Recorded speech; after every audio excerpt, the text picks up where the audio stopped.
Hi there. If you're playing D&D at the table with your friends, putting combat visibly on the table can make for really fun dynamics. Mm-hmm. So if you've been doing Theory of Mind only for a while and you are looking to maybe expand, maybe put some visual mechanics down, we're going to come at you with some options from your most basic, what you should start with, and then go forward. From cheapest to most expensive.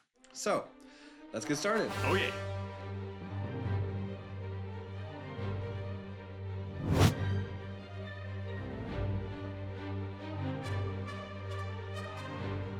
So, what is our most basic bread and butter? You need this. You're going to use this forever. A D&D table. Well, sure. Yes. First things first, you need a table. Second thing, the most cheapest is a battle map. Yes. So,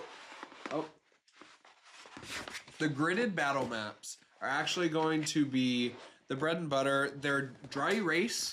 You can draw anything you need on these. These will be useful from your first DM session to your last DM session. Even if you have a ton of fancy stuff, you're still going to reach for this sometimes. Absolutely. I got this a long time ago, and I've still been using it ever since. Yeah. So, I highly recommend picking one of those up first and immediately. Those are super helpful. They're very basic. They're multi-use. You'll also need markers, by the way. Yeah, you'll need markers for them, and you'll have to buy more markers as time goes on. But those battle mats, as long as you treat them well, will last a very long time. Okay, and sometimes you can get them themed in certain ways. So themed battle mats are the next step. Are like you can have a forest battle map, or what's another good option, Adam? You have like a water battle map, where this is just, it's gridded, but it's just open water. You can do a ton of stuff with these. You could draw islands. You could draw like little boats or rocks, or you could have like any sort of battle that happens. I've even had people imagine that this is the sky, and we had like our sky battle on this. You can use these for just about anything. To be underwater. A lot of these are double-sided. So, for instance, this side is your ship. So let's say you're having a voyage campaign, and you're going to have a bunch of combats on the ship. Here you've got the upper decks of the ship, and you've got below decks of the ship, and they can kind of run back and forth during combat. Super helpful. You can still draw things on it. You can draw, or sometimes I've pretended that this is the other ship that is attacking their ship, and they're like shooting back and forth. It really depends on what you want to do. So, the second stage is battle maps. An additional to this battle map, you've got the blankets, which can be used as battle maps. I got a hex grid one for these, which we can actually mention. You can do hex grids or you can do anything else. Different people have different preferences. It's also worth noting, can I see the blanket actually again? Yeah. With these blankets, especially this one, which is desert themed, they're perfect for laying over texture types of things. Yes, so winding hills. What we've done is we've turned a bunch of kitchen bowls upside down, laid this out over it, and created desert dunes. Oh, yeah. Which is super fun and helpful. Precariously balanced, but it was great. Yeah. So you've got your battle mats, you got your themed battle mats, you got your blankets, and then the last part of this category is we've got these cool books. Books of battle maps. They're almost at every Barnes & Noble that I've ever seen. They've got all kinds of different small situations that anything that your players could encounter. I actually referenced them in a previous video. These are also dry erase. Yes. And you can combine them together. That they're designed to fit into each other's, like, consensus squares are the same size. Not these 2 pages, but yes. Yes. Occasionally the 2 pages are actually mixed, especially if they're book 1 and book 2. So I have almost like all of them. Yeah, so those are kind of your basics of ground terrain that you can dry erase on, you can reuse time and time again, and they'll put in work at your table. Oh, yeah. Yeah, so if you're looking to upgrade from there, we recommend you start there. Yes. If you're looking to upgrade from there, you can move on to, like, what do we put onto these when we're doing the combat? Expanding into 3 dimensions. Yeah, so building vertically off from these, you can start off cheap. You can get, like, rocks from outside. That's about the cheapest you can get. Just rocks. Put rocks on there. They're boulders in the scale of D&D on that thing. And that's probably the cheapest way you can just go get rocks. Yeah, another cheap way that we've done it, and this isn't like an option, but is we've literally, because we got like wings for our D&D night, Yep. we would take like the little like cups packages of ranch and we line them up and now it's a wall. Oh yeah. Like we've used just about anything at our disposal at our table. Just take a quick look around the room, see what would be most efficient, and boom, you got an entire board. Yep. If you want to be more realistic, get more realistic, Boo. but still for cheap, I highly recommend aquarium stuff. So Oh yeah. I picked up these for it pretty cheap. They go in like fish bowls. Yep. They're just like little aquarium plastic plants. You put them down, you can be at like the bottom of the sea, and these are massive seaweed sticking down. You got like sharks going through them. Or they could be bushes in a jungle. You're kind of going through and you're hacking through the bushes and you're being attacked. Or they're underwater, and you got an underwater section. Or they're underwater. Another three-dimensional verticality, barrels and crates. You can get 3D printed barrels and crates off from places like Etsy or whatever. Pretty cheap. Real cheap. And a lot of times, if they're printed with like a brown filament, they're already brown. So you don't even have to paint them. Yep. Other verticality, we've got things like pillars that you'll use time and time again, whether it's a temple, an altar, an ancient dungeon, whatever it is, you're probably going to use pillars. Oh yeah. We've got so many different kinds of like verticality that you can add to it to allow depth, things to hide behind, all kinds of stuff. Yeah, and you can even add them right onto if you have one of those books that has like the cool, like more distinct terrain on the flat book, then you bring it vertical with a couple pillars on where pillars are already on the thing. Mm-hmm. Really fun. And it encourages a specific kind of gameplay around three-dimensional terrain. You can take cover behind pillars or behind trees, or you can like try and like get out of the way or takes people by surprise, things like that. Oh yeah. Being able to, it also helps your players visualize it a lot better. So like if you were in theory of mind and you say the battle starts in this room, they wouldn't really know that there are barrels and crates over there that they could hide behind, or that there's a massive as well. It depends on way you describe it, but it gives them more agency. It also depends on your D&D group, but a large number of especially starting D&D groups that I see do theory of mind, the players never think about taking cover because when they're visualizing the room, they're visualizing first the combat itself. And then they're not getting all of those little pieces and decorations in the room that you as the DM are seeing in your head. Mm-hmm. Whereas if you put it on a table, they're like, oh, cool, there's a countertop here that I can hide behind. Oh yeah, fighting in a bar, got a bunch of stools, got a bunch of mechanics. It's especially useful for like barbarians that use improvised weapons and stuff. Yes. So going forward from our verticality in the terrain, which is what we recommend doing second after your battle mat and base layer, is miniatures. Oh yeah. So at our very basics, a lot of players use their dice that they're not using as their mini. I've seen people use Legos. Oh yeah, I used Lego in the beginning of my first campaign. It was their perfect size minifigs. They're perfect sized. You could go get the dragon minifig and have that. Pretty great. As a beginner DM, what I did is I had a bunch of bags of like different colored, these little plastic party gems, like pirate gems or whatever it is that they do for like kids' parties, Halloween, pirate outfit things. You stole them from some kids? Oh yeah, I took them from the kids. Hey, it's super cheap. It's really easy. But basically, if you have different colors, like I only have 2 colors here, but if you have different colors, they can signify different baddies on the battlefield as a DM. Ranged versus melee. And so when your players are attacking the bandits, they can be like, I attacked the blue bandit, or I attacked the pink bandit, or I attacked the orange bandit, or whatever it is. That way they can signify which one they're attacking. And if you got one big one, then that's the big one.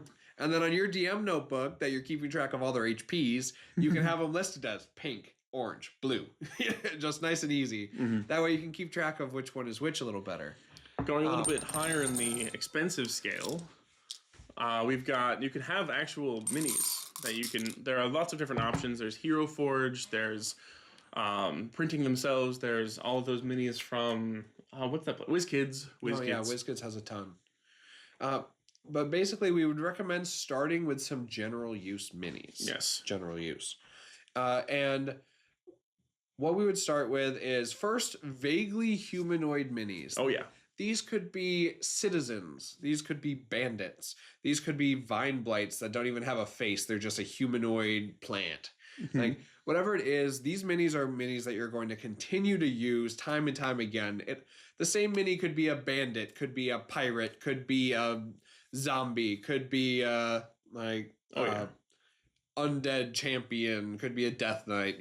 That one mini could see a lot of different roles that they're playing at your table. I'm a big fan of the doppelganger minis because they always look like some shady person, but they're completely amorphous, so they could be, you describe how they look. Yeah.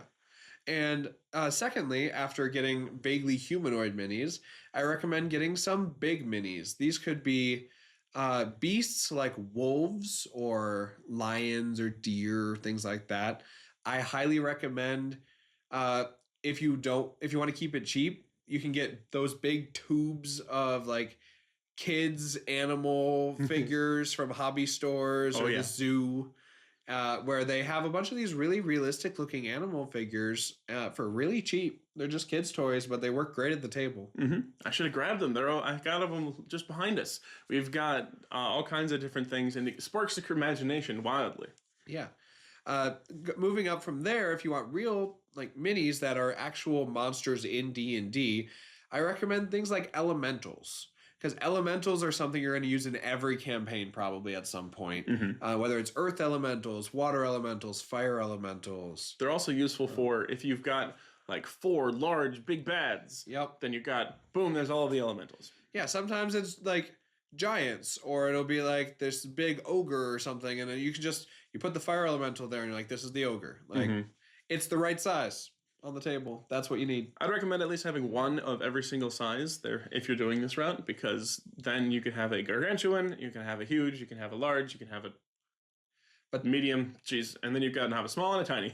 To be fair, when I was first starting and they did a dragon fight, like a big dragon fight. It was gargantuan. And I didn't have any gargantuan minis, but what I did have were stuffed animals.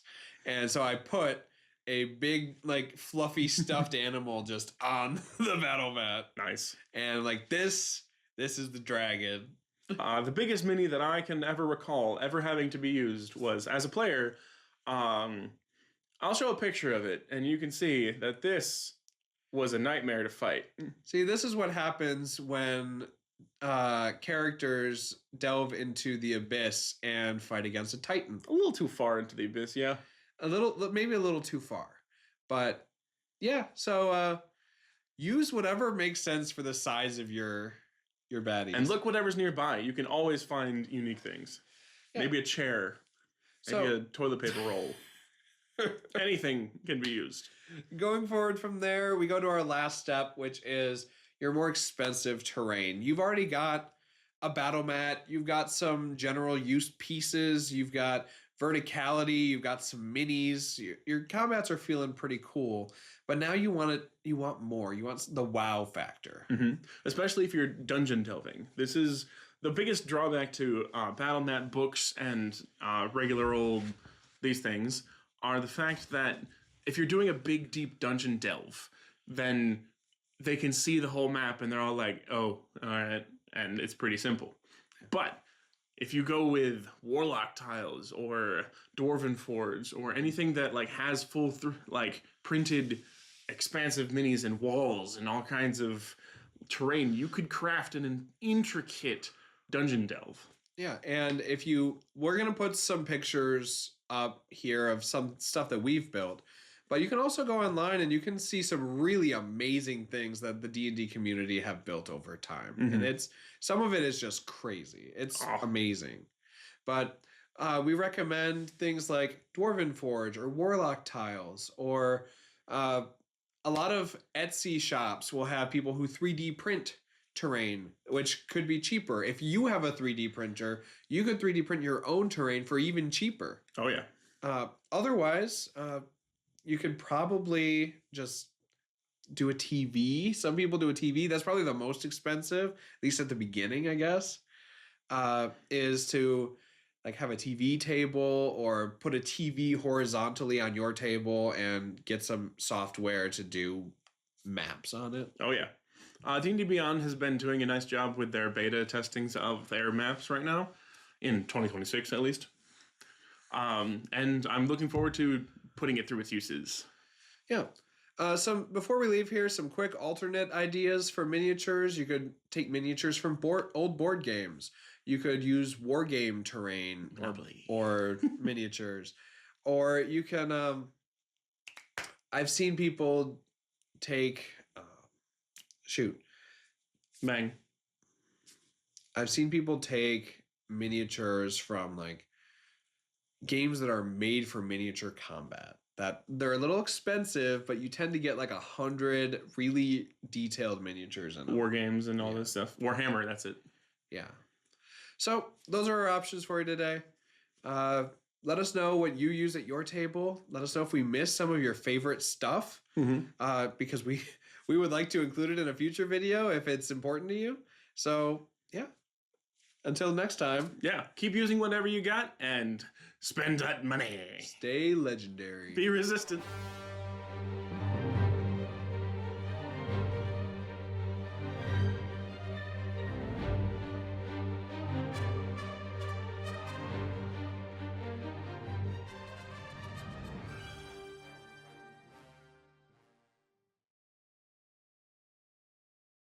I'm looking at you, looking at me, looking at you. Okay. And he looked at me. I looked at you. That's how we should start. Sure. So. Back in Canaan, the future looked rough. Jacob's family were finding it tough.